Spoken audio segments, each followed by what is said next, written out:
Pasintabi po mga kapatid, marami sa atin ang takot at nandidiri sa ipis. Pero alam niyo bang ang pagpaparami ng mga ito, pwede palang gawing kabuhayan? Ang kwento dokumentado sa aking report.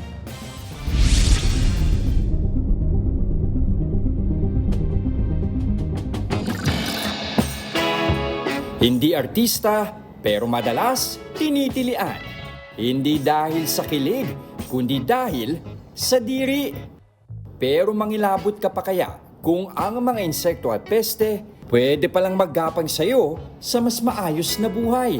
Ano bang mga dapat nating asahan dito? Marami po kayong makikita pagdating sa farm. Sa mga saradong kahon, nagtatago sa mga karton ng itlog ang iba pang gumagapang na alaga ni King. Sige nga, tingnan nga natin. Wait lang. Open na ba? Kaya ba? Sige, sir. Sige. Ito na lang, sir.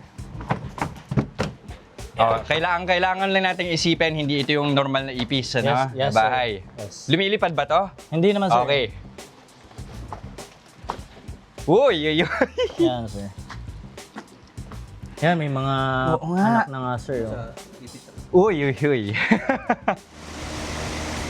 Ito ang tinatawag na dubya, isang breed ng ipis na galing sa South America.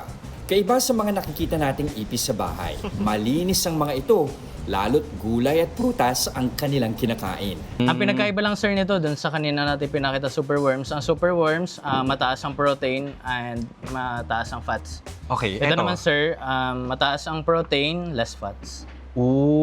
Mas healthy to. Ibig sabihin kung po. less fats. Yes, Okay. sir. Yes. Halos 1,000 ipis ang laman ng bawat kahon. Isang set ng breeder o yung mga babaeng may pattern, kayang ibenta ng 500 sa bawat 80 piraso o isang set. Kaya ko bang hawakan yan? Try, gusto mo, sir? Ano naman siya, clean. Clean naman. Yes, sir. Hindi nangangagat. Hindi naman, sir. Hindi naman. Hindi ako makikiliti dyan. Hindi naman, sir. Kahit gano'n yun. Oo nga. Parang sila pa yung natatakot sa akin. Yan. Ayan na. Ayan. Ano kayong ngayon? Nakuha ko, di ba? Para naman sa mga ahas, gaya ng ball python, maging sa mga alamid, nariyan ang mga binibreed na dagang kosta ni King. Magkano ang bentahan sa dagang kosta?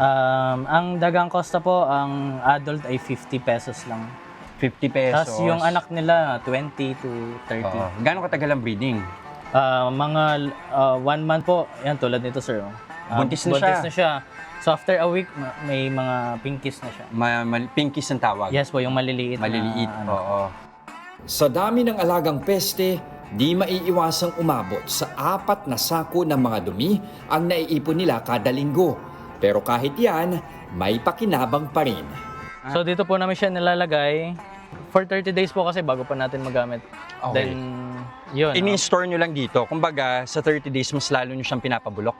So 30 days, tapos dun siya magpo-produce ng pinakagas. Yes po. Okay. So anong balak nyo gawin dun sa gas? Then yung mapoproduce na gas natin, since tumataas po ang bilihin ngayon, balak namin dito na po kami magluto or... Okay. Parang Yes, tulong po. na rin sa personal nyo. Plus siguro, tulong din para kung ano mang kailanganin nyo sa negosyo. Yes po. Tsaka yung poop, kahirap naman po kung saan natin nilalagay o Itatapon, laging maghuhukay tayo. Mas magandang magamit natin sa ibang paraan. Dito sa insect farm, araw-araw nasasaksihan ni King ang ikot ng buhay. Mula panganganak hanggang sa pagbalik muli sa lupa. Ang pagharap sa ganitong realidad, mas nagbibigay lalim sa napili niyang hanap buhay. Sa akin po, nakakadiri man sa kanyang sa paningin o sa Pananaw ng iba. ng iba. Ito naman ay naging isang malaking negosyo para sa akin. Na hindi porket iba ang tsura o kinatatakutan lahat ay wala na siyang pakinabang. Sinong mag-aakala na ang pagnanais na makapagtapos ng abogasya, mangingitlog ng isang kumikitang kabuhayan? Nakakadiri man sa paningin ng iba, isa lang ang tiyak, malinis na malinis ang kita. Sir, bago tayo matapos, may papatry ako sa inyo. Sure ka? Yes, sir. Ano ba yan? Ano yan? Ito yung pangalan niyo pag natin. Hindi, okay lang ako maalala yung pangalan ko, walang problema. Ito yung ating chicha worms. Chicha worm. Yes po. Iba ano siya? Para siyang mani. May mani, yes. Yung mani na binibenta sa kalye. Kailangan talaga kainin. Kanina na, hawak-hawak ko lang siya. Kainin na na. Yes, sir. Sige nga. Uy, Ang laki mata niyo, sir. hindi, ano nga siya? Parang nga siyang mani. Alam niyo yung balat ng mani? Nung inadobong mani. Ganun yung texture niya.